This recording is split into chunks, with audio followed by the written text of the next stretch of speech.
Hello दोस्तों, नमस्कार। मैं फिर से आपके लिए एक वीडियो लेके हाजिर हूँ। आप प्रैक्टिस इट चैनल और रंजन स्टडी फ्यूचर तथा अनोखा स्टडी पॉइंट में आपका फिर से स्वागत है। दोस्तों, आज मैं एक मॉडर्न हिस्ट्री का दूसरा पार्ट लेके आया हूँ। बहुत ही इम्पोर्टेंट टॉपिक है जिसमें हम जानेंगे कि जो अंग्रेज़ है हमारे देश में किस तरह से आया और अपना कब्जा कैसे बनाया।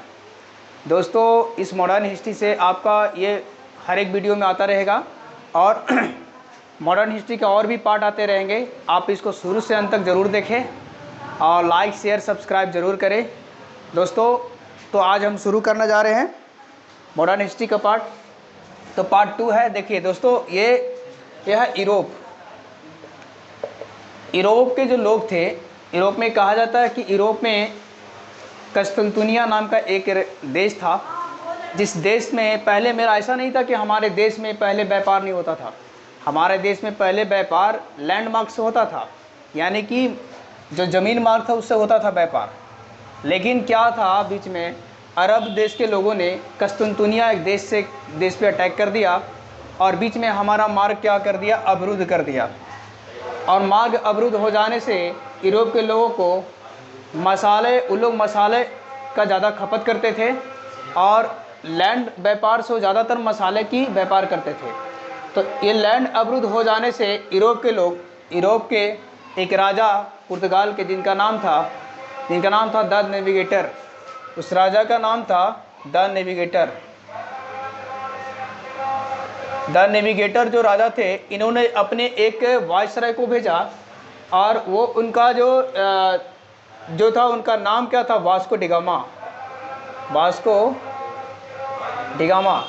दोस्तों, वास्को डिगामा 1498 में हमारे देश में आता है और ये समुद्री मार्ग से होते हुए ये यहाँ पर अफ्रीका की एक पोर्ट है जिनका नाम था केप ऑफ होप हुड।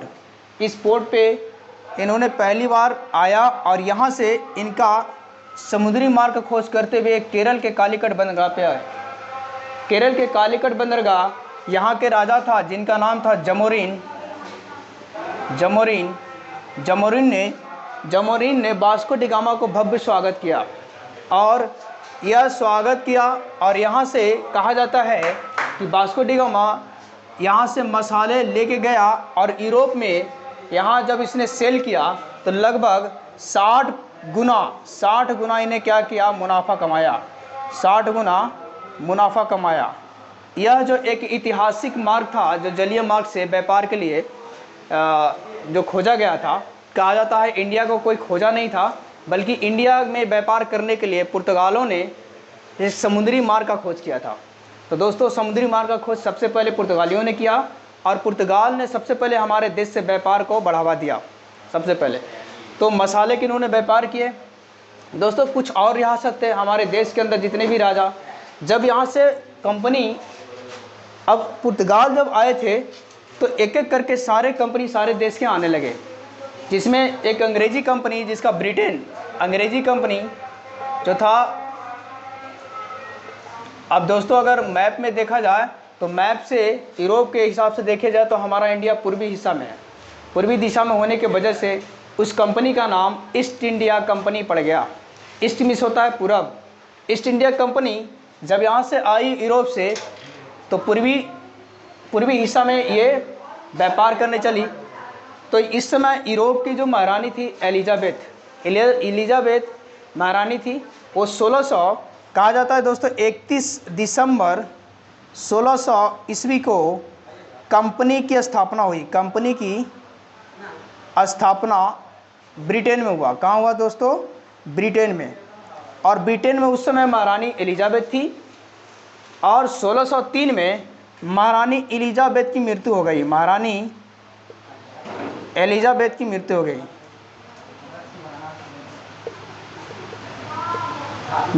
इनकी मृत्यु के बाद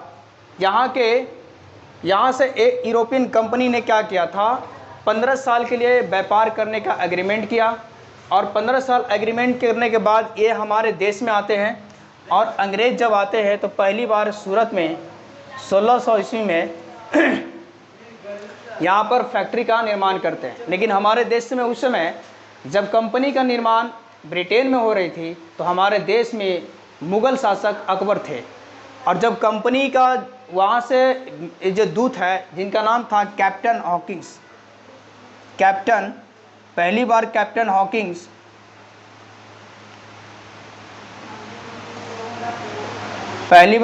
हॉकिंस आए थे हमारे देश में। कैप्टन हॉकिंस तो हैं हमारे देश में पहली बार एक ऐसे अंग्रेज अधिकारी आए जो यहाँ पे शासन उस समय कर रहे थे, जिनका नाम था जहांगीर अकबर का पुत्र था। और उस समय अकबर के नाम से फरमान लेके आते हैं, और अकबर के फरमान लाने से क्या हुआ है कि यहाँ पर जहांगीर के दरबार में अकबर का फरमान पढ़ के सुनाते हैं। लेकिन वहाँ पे जहांगीर प्रेजेंट होता है और वहाँ पे जहांगीर ने इसे इंग्लिश खां की उपाधि धारण दिया था। इंग्लिश खां की उपाधि जहांगीर ने पहली बार कैप्टन हॉकिंस को दिया और यहाँ से कंपनी को स्थापना करने का परमिशन दे दिया। तो अंग्रेज़ों ने सबसे पहली बार कंपनी 1608 में सूरत में स्थापना किया, लेकिन ये कंप्लीट नहीं हुआ था। इसको जहांगीर के कुछ झड़प के वजह से रुक गया। ये कंपनी जाके 1613 में स्थापित हुआ। इसी बीच में 1611 में पहली बार मसूलीपट्टनम में कंपनी ने क्या किया, स्थापना किया। ब्रिटेन की कंपनी ने स्थापना किया। तो दोस्तों अगर इस तरह से देखा जाए तो अंग्रेज जो थे पहली बार सूरत में आए, लेकिन यहाँ इनकी कंपनी स्थापना नहीं हुई, किसी झड़प के वजह से रुक गया। लेकिन ये कंपनी की स्थापना कंप्लीट 1613 में होता है। दोस्तों डेट का बहुत अच्छे से ध्यान रखिएगा, ये एग्जाम में पूछता है। कैप्टन हॉकिंस को इंग्लिश खां की उपाधि दिया था किसने, जहांगीर ने, और 400 मनसब सोने तौल दिए थे जाते समय गिफ्ट में। 1611 में मसूलीपट्टनम इन्होंने अपना स्थापना किया। दोस्तों तो इस तरह से ये अंग्रेज हमारे देश में आए और धीरे धीरे हमारे देश में एक एक करके अलग अलग जगहों पे, जैसे बंगाल और यहाँ पे मद्रास, चेन्नई और बम्बई, ये 3 ऐसे जगह थे जहाँ पे कंपनी अपना पैर पसारना शुरू किया। और देश में धीरे धीरे हमारे देश में व्यापार को बढ़ावा करते हुए इन्होंने कई जगह पे इन्होंने अपना बिल्डिंग्स या फिर फोर्ट बनाना शुरू कर दिए। तो दोस्तों इस तरह से इसके बाद जब अंग्रेज़ आते हैं तो अंग्रेज़ अपना पैर पसारना शुरू करते हैं। तो इसके बाद एक एक करके और भी कंपनी आते गई। तो दोस्तों आज के वीडियो में लगभग कुछ इतना है। तो देखिएगा 3000 वार्षिक किराए पे बंगाल को मुफ्त में व्यापार दे दिया गया था। इस समय गोलकुंडा का राजा था, सुनहरा फरमान दिया था 1632 में। कहता है कंपनी को सुनहरा फरमान कब मिला था, क्वेश्चन पूछता है, तो गोलकुंडा के राजा ने दिया था 1632 में। तो दोस्तों और फर्रुखसियर ने 1717 में फरमान दिया, सुनहरा फरमान। तो इसमें क्या था कि 3000 वार्षिक किराए पे इन्होंने बंगाल में मुक्त व्यापार करने के लिए छूट दे दिया। दूसरा 10,000 वार्षिक किराए पे सूरत में छूट दे दिया व्यापार करने के लिए। और बम्बई में अंग्रेजी सिक्का को प्रचलन के लिए इन्होंने छूट दे दिया, क्योंकि अंग्रेजी सिक्का पहले केवल बम्बई में कोई पर्टिकुलर एरिया में चलता था। लेकिन यहाँ पर फर्रुखसियर ने क्या किया कि पूरे भारत में या पूरे बम्बई में अंग्रेजी सिक्का चलाने का परमिशन दे दिया।